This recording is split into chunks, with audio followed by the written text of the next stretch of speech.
The Climate Emergency and the Ecological Crisis, October 25th, 2025. I acknowledge the land which I occupy as the traditional home of the Coast Salish people. I express gratitude for Indigenous people, past and present, for their stewardship of the land and all living beings. Let's acknowledge the land we are on, seek to know the history of this place and its Indigenous inhabitants, to appreciate Indigenous knowledge, to learn about the past and present, and to work towards justice. The objectives of this presentation are to provide an update on the state of the climate, provide solutions, and provide resources. The world is pushing the planet's thermostat beyond the safe levels of 350 parts per million CO2. Currently, we are at 426 parts per million. You can see in 1960, we were below 320. In 1985, we were at 350, the upper limit.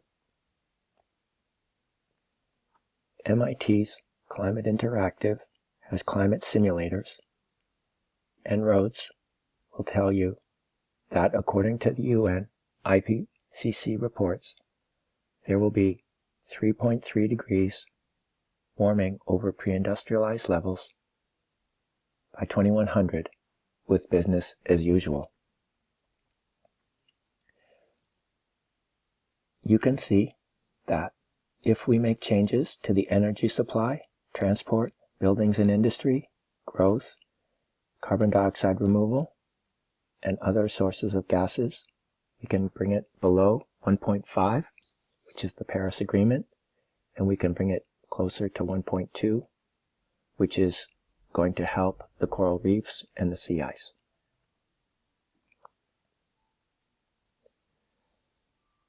Starting with coal, we're going to tax it. 100% reduction in new coal infrastructure. 100% reduction in coal utilization. And 10% per year accelerated coal plant retirement.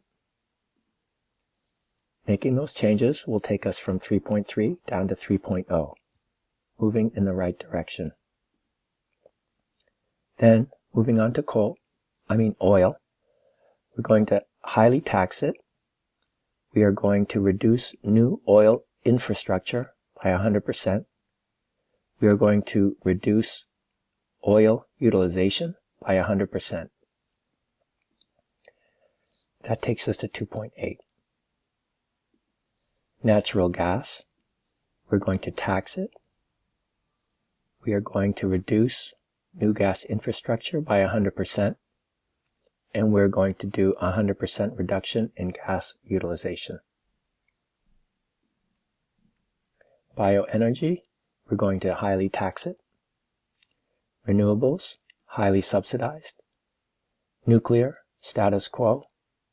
New zero carbon, status quo. Carbon price, we're going to make a very high price. We're going to start in 1 year. We're going to achieve the final price, and the final price will also be very high.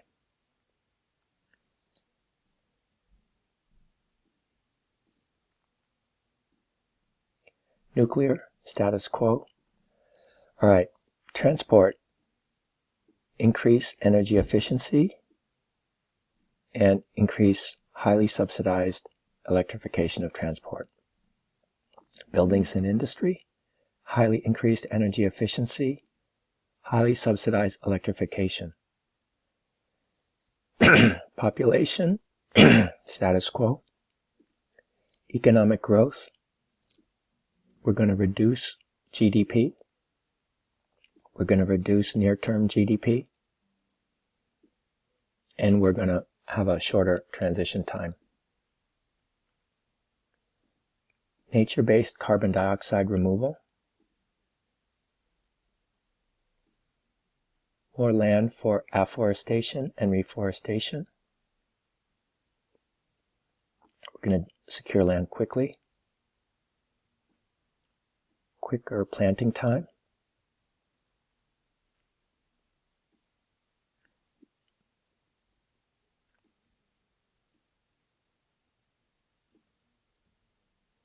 and biochar. Technological status quo. Agricultural emissions. Methane and nitrous oxide from livestock. We will have 100% potential reduction. Methane and nitrous oxide from crops, 100% of potential reduction. Years to achieve these actions, 10. Food choices, food from animals. It's going to be, instead of 30% of diet, it's going to be 10% of diet. Food waste, 10%.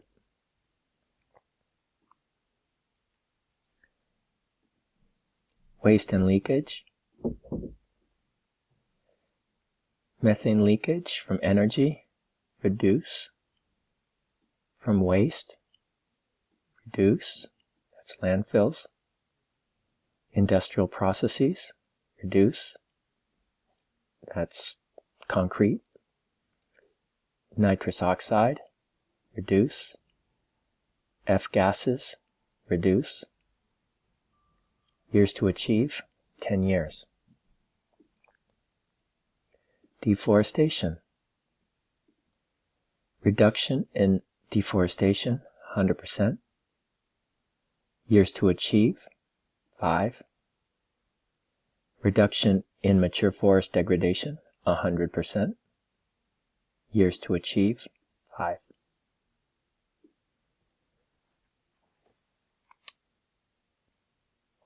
With these changes, we have limited warming to 1.2 degrees. We click on Actions and Outcomes. We can see we have gone down to 364 ppm carbon dioxide, which is close to our goal of 350. Sea level rise is only 0.5 meters. We have avoided 3,400 gigatons of CO2, and we have discounted cumulative damage through 2100 of 1.8 trillion dollars.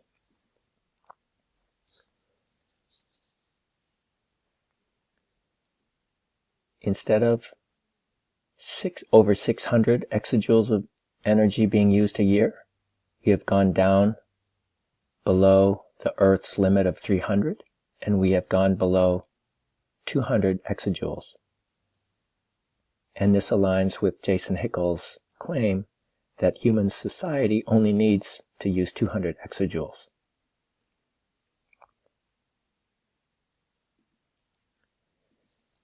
If we go on and we look at sea roads, we can see that this simulator separates countries into different regions: the US, European Union, other developed nations, China, India, and other developing nations. To avoid 3.3 degrees, we're going to have peak emissions year 2026 in the US, European Union, and the other countries of the world. Reductions will begin in the year 2026 around the world. The annual reduction rate is going to be 20%.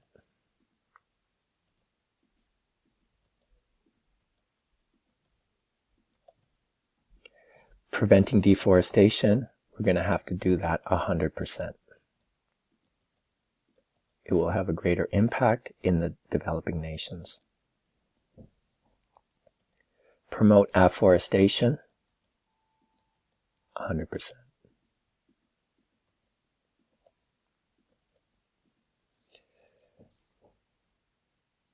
So here we have 1.1 degrees Celsius rise by 2100.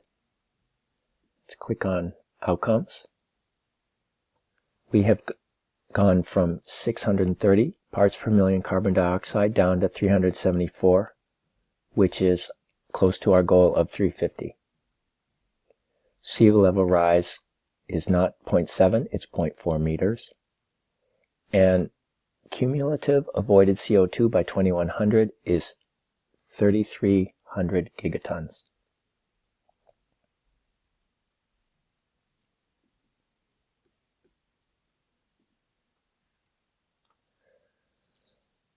Okay, Paul Beckwith is a well-known climate system science educator, and he is citing reports from Europe saying that 3 degrees could happen by 2050. This is because new reports keep coming out after the IPCC reports come out. The Holocene and the Anthropocene. The Will Stephan Hothouse Earth study shows that humans have enjoyed 11,000 years of a livable climate up until now. We were supposed to get another 10,000 years, but the Holocene is over. Now, unfortunately, we're in the Anthropocene. They are stealing 10,000 years of livable climate in front of our very eyes. Who are they? They are the fossil fuel companies, the banks that finance their projects, the insurance companies that insure their projects, and the governments that allow it all to happen. The carbon budget will be used up. There are different estimates and a central estimate from the IPCC and other studies. According to the journal Nature, the carbon budget was used up in 2024. Other sources say it might be used up in 2028. Leon Simons on LinkedIn gave us this graphic. The white band from 0 to 1 shows the livable climate for human civilization. And we were there for a long time. But after the Industrial Revolution, we had global warming. Now we are at 1.5 degrees Celsius, so we are out of the safe zone. We are headed to 2.5 degrees, 4 degrees, and 5 degrees. And this will be the collapse of civilization. This will be mass suicide. Based on Foster and Rahmstorf's study, Simons calculated that we're going to cross 1.5 degrees by 2026. We're going to cross 2 degrees by 2037, 3 degrees by 2060, and 4 degrees by 2084. Tipping points are moments when major ecosystem reaches a point where severe degradation is inevitable. There are different tipping points around the world, like the melting ice sheets in the Arctic and Antarctic. There is the ocean circulation, like the Atlantic Meridional Overturning Circulation, or AMOC. There's also the circulation in the southern hemisphere. Melting permafrost, releasing methane from the land and from under the ocean. And rainforest destruction in the Amazon and other rainforests. The coral reef's tipping point has happened, and unless global heating is limited to 1.2 degrees, the coral reef severe degradation is inevitable. What is Earth Overshoot Day? Earth Overshoot Day marks the day when humanity's demand for ecological resources and services in a given year exceeds what Earth can regenerate in that year. The ecological deficit spending is possible because we can liquidate stocks of ecological resources and accumulate waste, most prominently carbon dioxide in the atmosphere. As overspending cannot last, overshoot will end. The question is only how, by design or by disaster.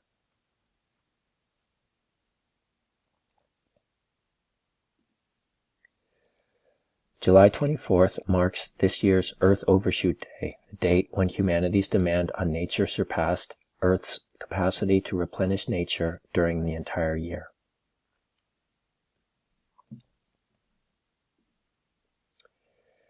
You can see the last time that Earth Overshoot Day was at the end of December was in 1971 and 1972.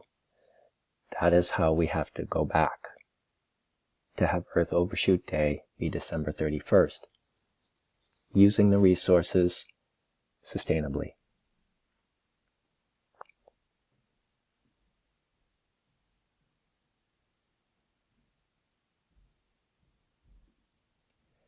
Not all countries have the same impact. A lot of the Middle Eastern countries and the United States have an earlier Earth overshoot day in February and March, unfortunately. And some countries in the Caribbean and Latin America and Indonesia have a later Earth overshoot day, which is commendable. The actuary study, according to a recent study, global economy could face 50% loss in GDP between 2070 and 2090 from climate shocks, unless immediate action by political leaders is taken to decarbonize and restore nature.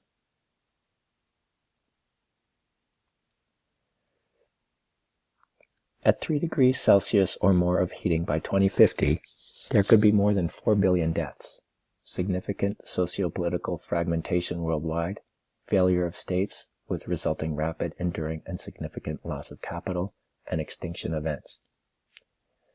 So how is it possible all those people could die? Well, when the AMOC shuts down, that will shift the monsoon south, depriving 1 billion people of water.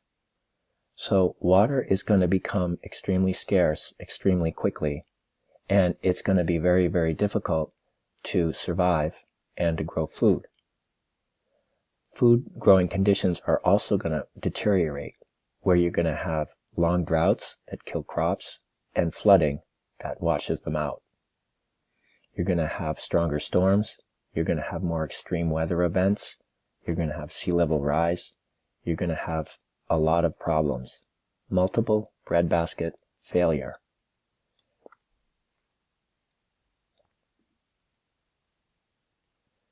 So, how to avoid that is to think in new ways.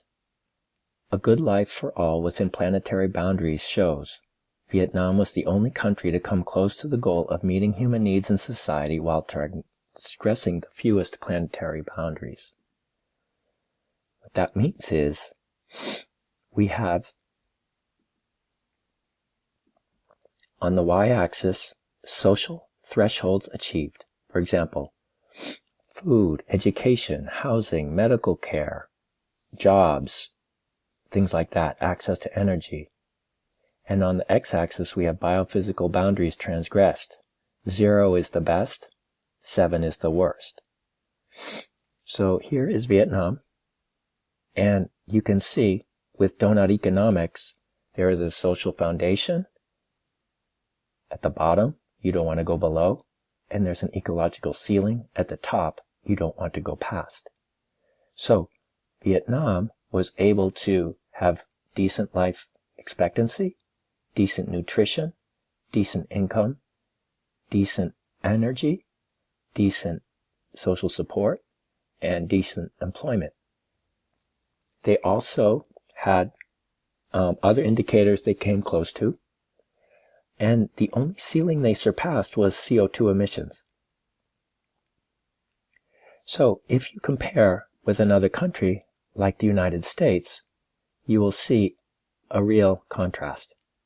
The United States had social indicators mostly met, but they exceeded almost all of the boundaries.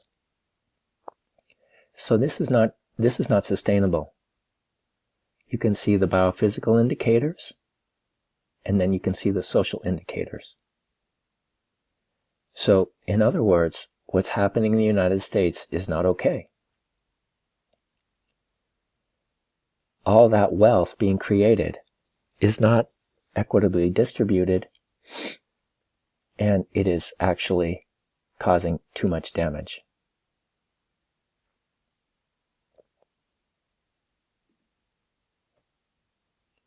Artificial intelligence, AI. Alright, so hyperscalers are companies like Microsoft, Meta, Amazon, and Google that are building massive warehouses to hold their servers, and they are energy vampires consuming enough electricity to power a small city, drink lakes worth of water, and are spreading like a rash across North America, threatening to lock in large-scale growth in new fossil gas infrastructure. Trump had a closed-door dinner with AI executives from Meta, Apple, Google, Microsoft, OpenAI, Palantir, and others pushing AI on us. On the other end is Bernie Sanders, who is saying that with AI spread, it could wipe out jobs and wipe out the working class. For me, I have had a message that started with love conquers AI, and then now I have been saying pull the plug on AI, and now I am saying down with big tech. So let's focus on a low-carbon future. It would be actually pretty nice. Warmer homes, healthier people. What's not to like about a low-carbon future? Challenges of hitting net zero emissions are often discussed, but little focus is given to the gains of living in a low-carbon world. Jason Hickel is a professor who has explained the benefits of controlled degrowth and economic democracy. This is the way forward. Our Changing Climate on YouTube has many interesting videos, including one called What Happens After Capitalism, where they elaborate on what eco-socialism is. I gave a presentation called Climate Change and Green Jobs, giving many ideas for how people can pursue making a living on a living planet. One thing that people can do is submit public comments to their local government or to the federal government, where they can intelligently articulate an opinion, present facts and evidence to help guide policy. Now, you might say, well, public comments may or may not be effective, but it's a good exercise to practice speaking, practice communicating, that you can use with people in your workplace, people in your family, and in your community. A big challenge right now is resisting the Trump administration. There are many things that have to be done, including support for people who are targeted by ICE and Border Patrol. This photo is of Border Patrol stopping firefighters from fighting the Bear Gulch fire in Washington State. They nabbed 2 people and took them away. Those 2 firefighters are held at Washington ICE Detention Center, and the U.S. representative who demanded to visit them was not allowed in. Okay, there are 2 big ideas. One is mitigation, the other is adaptation. Mitigation is reducing greenhouse gas emissions and reducing the ecological footprint. And adaptation is getting ready for the problems that are going to be happening. The Earth system is like a game of Jenga. There will be global tipping cascades, and collapse could be abrupt. Still, every 1/10 of a degree of warming we can prevent will save lives. American Resiliency is led by Dr. Emily Scherning, and she is a science communicator, and she says now is the time to move inland if you are living close to the beach. If you are living on the coast and you're near the beach, it's time to move away. People ask me, do I have hope? And I usually answer by quoting the person who said, hope is not a lottery ticket that you hold on to and hope something good happens. Hope is an axe that you wield while fighting a fire. I saw this and wanted to close with this. Never listen to someone who tells you to stop wishing for what you truly want. And what I truly want is the world to go back down to 350 parts per million. I want the world to go back down to 1.1 degrees Celsius. I want a livable climate for 10,000 years for future generations. Here are some resources. I follow different communicators like Dan Miller, Leon Simons, Climate Chat, Emily Scherning, American Resiliency, Paul Beckwith, Stefan Rahmsdorf, Johan Rockstrom, James Hansen, Jason Hickel, Kate Rayworth, Greta Thunberg, Tim Lenton, Elliot Jacobson, Kevin Anderson, Gail Bradbrook, Peter Carter, Naomi Klein, Roger Hallam, Rupert Reed, Maya May, and others. Thank you for listening.